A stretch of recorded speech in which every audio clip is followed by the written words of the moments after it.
fishing, it's in my soul. Welcome to the Salt Strong Podcast, disrupting fishing entertainment as you know it. Prepare to laugh. Prepare to get to know fishing legends in a whole new and unfiltered way. And on occasion, you might even learn a thing or two about fishing. Here's your host, Joe Simons. Like diamonds. Depression and joy. Hey everybody, Joe Simons, like diamonds, back again, Salt Strong Unchurched. We're talking about depression and joy, dualities, right? The more you have of one, the less you have of the other. You cannot be depressed and joyful at the same time. It's basically impossible. We've talked about this before on some prior podcasts. It's impossible to be fearful and super anxious and also be calm, right? They are dualities. They are opposites. And I had an email from it's called the Monday Morning Memo. I get this every single Monday, obviously. And I got this last week and it hit me. I read every one of them. This one really hit hard because it was talking about these different dualities we have in life. And depression and joy, it's something I hear about all the time. You know, I put that video out about my anxiety attacks and how I suffered from some debilitating anxiety and panic attacks for many, many years and how I overcame them. And I think that video has like 360,000 views now on YouTube. And that was a video I did not want people to find just because of pride. And I was worried what people were going to think of me. And now, obviously, I'm very grateful. And that was just God tugging on my heart. And I deleted the first one. I don't know if you guys remember the story, but I recorded it and I was so ashamed. And I cried during the video and I deleted it. And then I had, you know, when you have that feeling that you're supposed to put something out there or you're supposed to do something, you're supposed to say something to someone and it just won't go away. And a lot of times that is just God basically just pushing you slowly, just like you would a child. You're just slowly kind of moving them to make the right decision. And I finally went and re-recorded it. And shared the three big things that I did to overcome anxiety and faith, you know, being one of those. And now it's just impacting everyone. I mean, people all over the world. 360,000 people have watched that thing. And there's more people watching it every single day. But where I'm going with all this is I get emails now literally on a daily basis. I used to say every week. I get a few. Now it is at least one every day. Sometimes I'll get 5 in a day. And there are so many people suffering from a combination of anxiety and depression, meaning they have the opposite of joy. They have the opposite of peace. They don't have that much hope. And part of it is just this world is crazy and they don't know where they fit. I hear that over and over again. I just don't know where I fit in this whole thing. And I mean, multiple people have shared some really crazy stuff about just how deep the depression is, and they just feel no sense of waking up. And obviously I've encouraged them to get help and have even talked to a few of them where I felt like I needed at least just chat with them and like urge them, hey, you seriously need to go talk to someone face to face. You can't just rely on a YouTube video here if you're that far deep. But it is so sad. And when you think about this depression and joy, that's the main one I want to focus on here, because this is the next part of this letter is what really hit me, where it says depression is unfocused anger. Joy is unfocused gratitude. The more you have of one, the less you have of the other.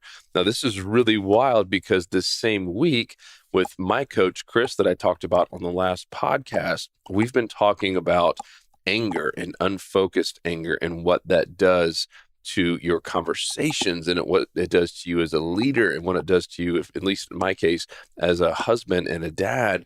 And we can be so quick to get angry if we feel like someone's slowing us down, or if we're having a tough week and we have a lot on our plate and, and the kids aren't listening and they're just kind of getting in the way. And that's usually for me where I get angry. I have a very big goal with this whole theme park, right? And there's people like me who are wired where it's this sense of, man, we have to accomplish all this stuff. And anyone who's slowing us down is kind of getting in the way and can really irritate us, just being honest. And I've had some moments here with my kids in particular where, I'm trying to get stuff done and they're coming home and late afternoon, and just almost trying to irritate me, right? Just to see if they can get me riled up is how I feel. And I know they're just trying to get attention, right? And so I'm doing a much better job, and I'm not sitting there yelling at them or beating them, but I get really, really frustrated, and that can turn into anger really quick.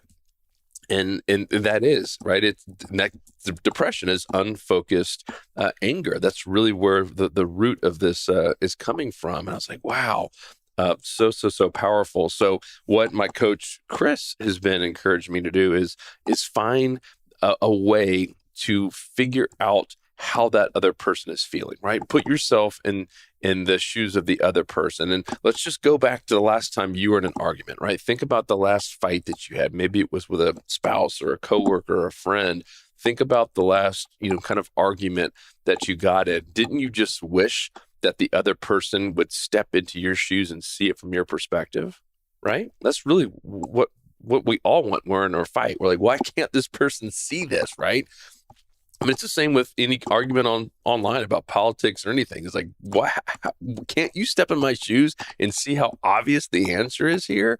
And so what Chris has been teaching me is anytime this frustration and anger starts boiling up is to automatically just switch. Like you literally have to stop and slow down, almost pause everything and put yourself in their shoes and basically be the better person, right? You can't expect that they're going to do this because that's why most fights keep going and get worse, and why there's so much anger and even depression out there. And so he basically gave me a line. He's like, Joe, anytime that you feel this anger and frustration coming on from anything or anyone in your life, just slow down the whole situation and just stop and say, you know what? I want to stop you right there. I want to put myself in your shoes to understand you better and understand this whole situation. Do you mind just sharing a little bit more? And all of a sudden that diffuses the whole thing, right? Think about if someone had done that. You're in a fight, right? Like go back to this last fight and the person that you're fighting and argue with just said, you know what, stop there. I understand you're frustrated and I really want to put myself in your shoes right now. Just let's do that, right? Do you mind if you just kind of, help me get in your shoes? I really want to understand this from your perspective. You'd be like, oh, wow, I love this person all of a sudden. Wow, right? I mean, what a role change. I mean, that flips the entire thing right on its head.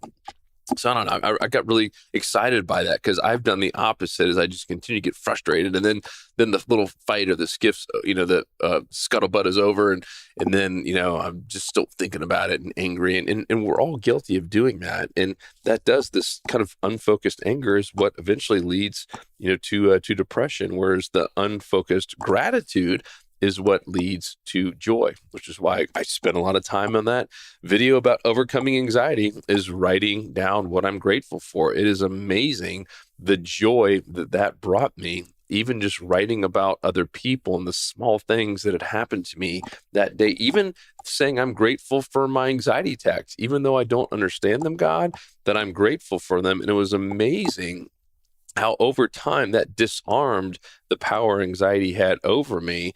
And my mind started just, it's almost unexplainable, but my mind started having different viewpoints of anxiety. And all of a sudden I wake up one day and I'm just not really scared anymore. It was really, really wild. And I know it works because it's happened with tons of other people who have emailed me and said, hey, I practiced what you talked about in that video and it's working.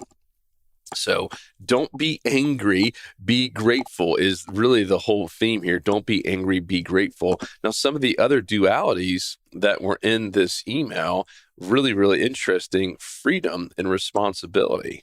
Those are also opposites if you think about them. They're a duality, right? The more you have of one, the less you have of the other. And he gave an example. It's why, so many people are not having families, right?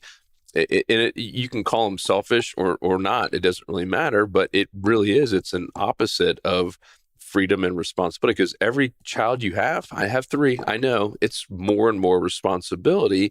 And that means a little bit less and less freedom, right? If you have kids, you know this, especially when they're young, you have less freedom to just go travel and do anything that you want to do. And so many of the young 20 and 30-year-olds and even 40-year-olds now, Some have decided, hey, I don't want kids just because I cherish my freedom so much. And I'm not saying that's wrong or right. I'm just proving that this is definitely a duality. The more responsibilities you have, the less personal freedoms you have just to go do whatever the heck you want. Justice and mercy is another one, right? It's a tug of war, and it can be really, really intense, right? I mean, the more mercy you give someone, the less justice can be out there sometimes to have them do what is right, and vice versa.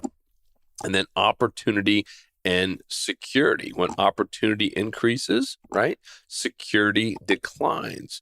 And I'll just read what he says. This sounds like risk and reward, but it's not. If risk and reward were a duality, increasing your risk would decrease your reward. But increased risk of failure increases potential reward. So that makes risk and reward synchronous. Potentiality contained entirely within the realm of opportunity. So opportunity and security. But ultimately, his whole point here was it comes down to choices, to life choices, right? And the big one, just because I hear about it every single week now, is this depression and anger, right? I mean, depression and joy. Depression is the unfocused anger. Joy is the unfocused gratitude. And so as you go throughout this week, you are going to have choices. You're going to have choices that could make you frustrated, like I get when people kind of get in the way, right? If I'm having one of those days where I'm thinking about my big dream, which is good, right? It's good to have big dreams and big goals out there. And I'm thinking about it and potentially even getting a little bit stressed, like, hey, how am I going to accomplish all this stuff? And going back to thanking God and praying God for opening up all the right doors and bringing all the right people into my life. Then all of a sudden, a wrench gets thrown in the way, and all of a sudden I feel it's putting me even further behind, even though I have to trust this is all part of God's plan. And I start to get a little bit frustrated, which eventually leads to anger, which can lead to some form of depression, right? Like if it just kept going over and over again, at some point I just start getting depressed and, I'm never going to hit this big goal. And a lot of it stemmed from that frustration and anger. Where in reality, I just need to have joy that I even have the opportunity to have this big goal.